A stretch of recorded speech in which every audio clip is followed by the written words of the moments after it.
Assalamu alaikum, welcome to the channel and welcome to the new topic of public health.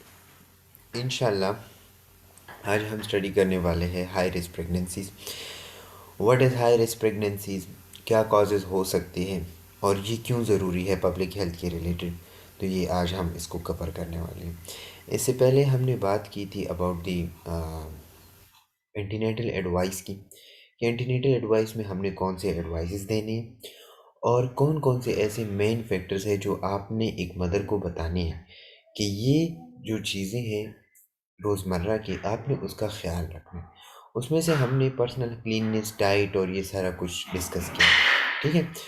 वही चीज़ हम continue करेंगे और उसमें से हम देखेंगे कि हाई रिस्क प्रेगनेंसीज कौन कौन सी हैं। एंटीनेटल केयर में अगर हम देख लें तो उसमें ये आइडेंटिफाई करना बहुत ज़रूरी होता है कि ये जो प्रेगनेंसीज है ये हाई रिस्क है या लो रिस्क है। हाई रिस्क प्रेगनेंसीज का मतलब क्या होता है? हाई रिस्क प्रेगनेंसीज का मतलब असल में ये है कि ये जो प्रेगनेंसीज है इसमें बच्चे को या मदर को कोई ख़तरा हो सकता है कि नहीं हो सकता। डिलीवरी के दौरान, प्रेगनेंसी के दौरान या इसके अलावा कोई और ख़तरा हो सकता है कि नहीं हो सकता। अब हमें किस तरह से पता चलेगा कि ये हाई रिस्क प्रेगनेंसीज है? तो उसके लिए कुछ मतलब कंडीशंस है, उससे हमें पता चल जाता है। क्लियर हो गई बात? तो हमने ये आइडेंटिफाई करना है कि हाई रिस्क प्रेगनेंसीज यहाँ पे है कि नहीं है, और अगर है तो हमने फिर जो है ना उसको हमने एंटीनेटल केयर में ये डिस्कस किया था कि अगर कोई कॉम्प्लिकेटेड चीज़ है ना तो उसको हमने क्या करना है, रूल आउट करना है। उसको प्रिवेंट करने के लिए हमने इकदाम लेने हैं। क्लियर हो गई बात?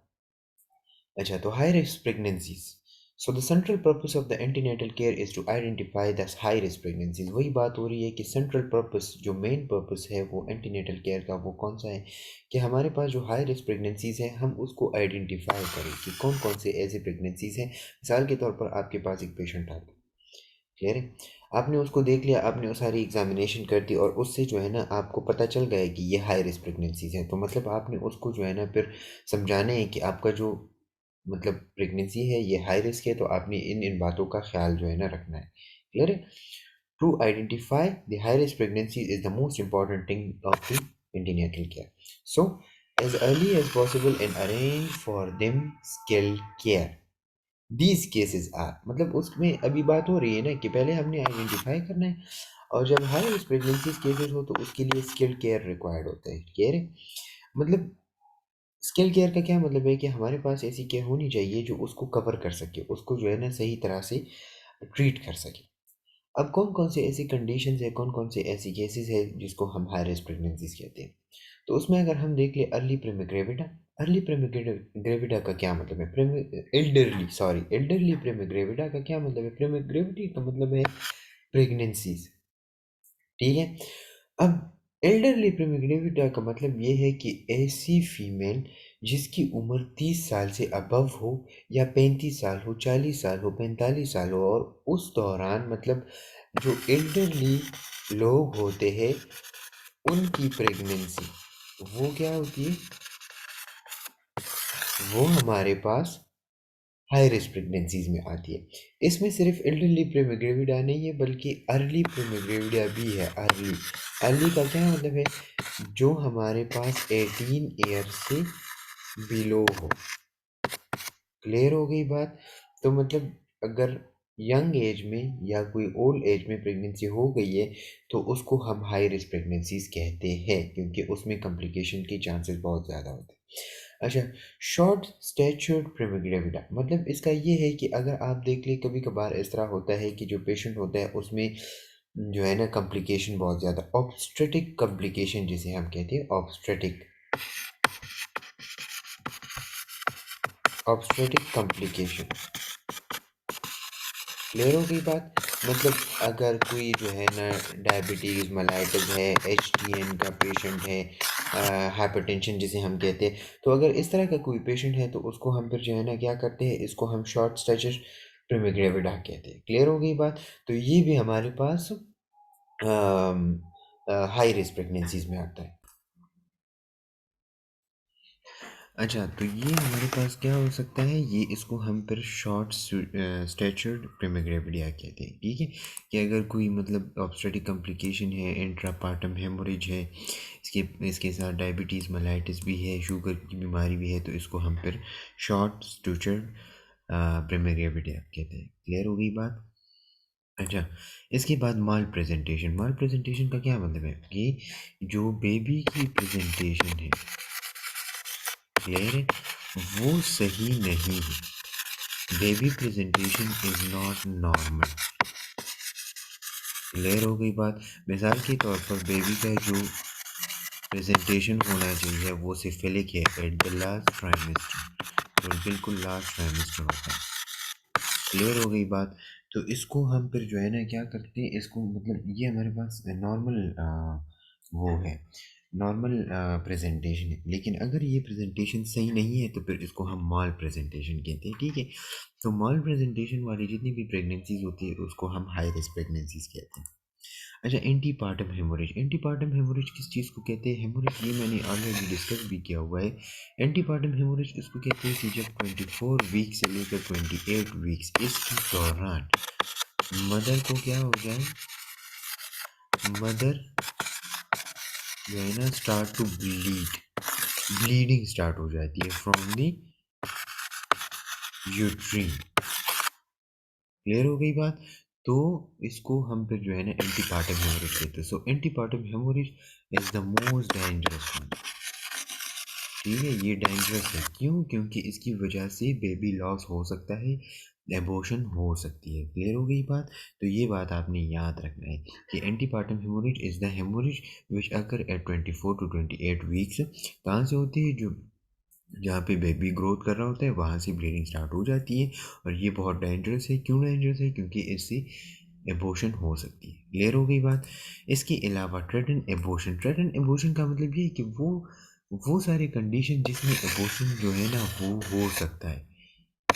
क्लियर हो गई बात? मिसाल के तौर पर एंटीपार्टम हेमोरेज हो गई, इसके अलावा मिसाल के तौर पर कोई ट्रॉमा वगैरह हो गया, क्लियर है, या कोई मिसाल के तौर पर कोई इंजरी है, क्लियर है, तो उसकी आपको पता है ना कि मतलब ट्रॉमा वगैरह या इंजरी तो हो गई है तो इसकी वजह से अबॉर्शन हो सकती है। तो आपने इसको फिर जो है ना हाई रिस्क प्रेगनेंसीज में डालना है।